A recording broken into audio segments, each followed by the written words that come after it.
제약이라는 설정으로 이야기의 긴장감, 서스펜스를 높이는 방법을 여러 번 설명한 기억이 있습니다. 오늘은 그 방법에 대한 심층 내용을 다뤄보도록 하겠습니다. 이 책 서스펜스 사전 내용을 토대로 만드는 영상이고요.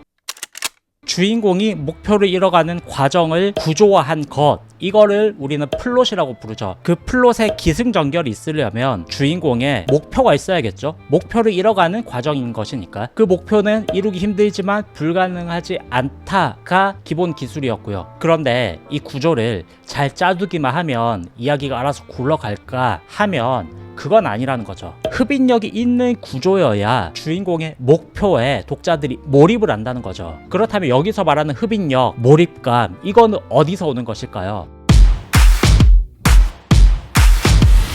몰입감의 비밀, 첫 번째는 인물의 목표에 대한 강렬한 동기, 이걸로 들 수 있겠습니다. 인생을 걸고 이루고 싶은 목표, 혹은 살아남기 위해서 발악하는 와중에 생기는 생명체이기 때문에 가질 수밖에 없는 생존에 대한 욕구, 이런 거라면 이야기는 스스로 힘을 가질 겁니다. 근데 그렇다고 해서 모든 이야기를 그렇게 강한 목표를 부여할 수는 없겠죠. 때로는 아주 그냥 예쁜 사랑이 목표이기도 할 것이고, 때로는 소소한 행복이나 작은 꿈을 이루는 이런 게 목표일 때도 있을 겁니다. 그러나 그러한 이야기들임에도 강한 흡인력을 가진 이야기들이 있다는 거죠. 그러면 그런 이야기에서의 몰입감, 흡인력은 대체 어떻게 나오냐는 거죠. 바로 긴장감, 서스펜스를 활용할 때 생긴다는 겁니다. 그래서 이 책에 인물에게 발생할 수 있는 불안정한 심리라거나 긴장감 같은 거를 활용할 수 있는 기술들을 다루고 있다는 거죠. 몇 가지 예시를 좀 들어보겠습니다.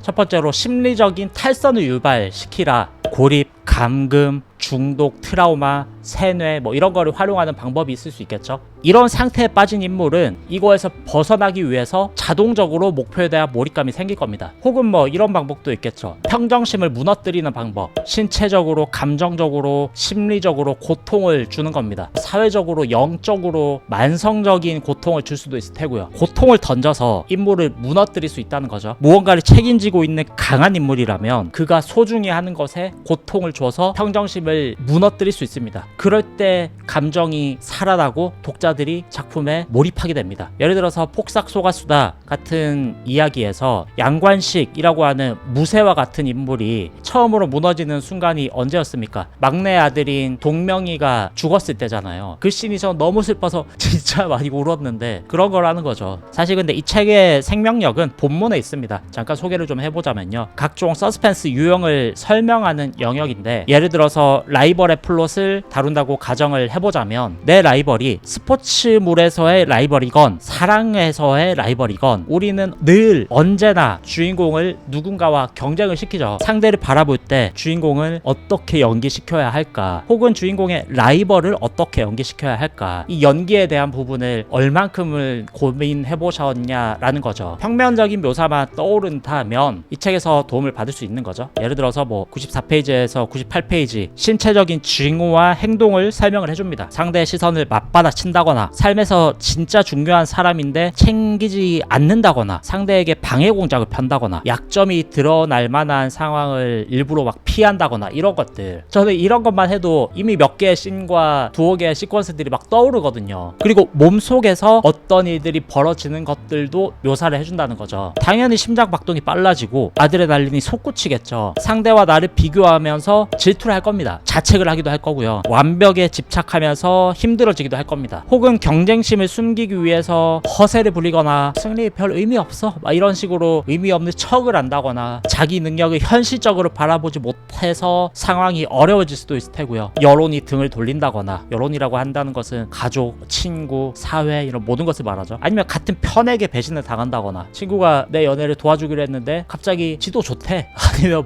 같은 왕따여서 서로 등을 맞댔는데 일진이 왕따에게 왕따를 괴롭히라 라고 하면은 또 거기에서 배신감을 느끼기도 할 테고, 아니면 경쟁자가 유리한 위치로 올라선다거나, 이런 식이 되겠죠. 이 경쟁이라고 하는 기폭제, 이걸로 인해 주인공은 걱정, 경멸, 당혹감, 압박감, 불안, 질투, 그럼에도 일말의 희망 뭐 이런 것들이 가지게 될 겁니다. 경쟁을 기폭제로 사용을 하려면 주인공이 뭔가를 걸어야 한다고도 책에서 설명을 하고 있는데, 실패의 대가가 클수록 캐릭터의 최고와 최악을 묘사하기가 더 수월해진다는 뜻인 거죠. 그러니까 이런 작법서 형태는 이 사전 시리즈에서만 볼 수 있는 거라서요. 그래서 대체될 수 없는 시리즈라 이 작법서 시리즈가 잘 나가고 있는 게 아닐까라는 생각도 합니다. 경쟁 영역만 짧게 설명을 드렸는데 50개 정도가 넘는 기폭제 예시들이 책에 나와 있고요. 서스펜스 기폭제 이것만 잘 활용을 해도 분명히 밋밋한 플롯에 생명력이 생길 것이라고 생각을 합니다.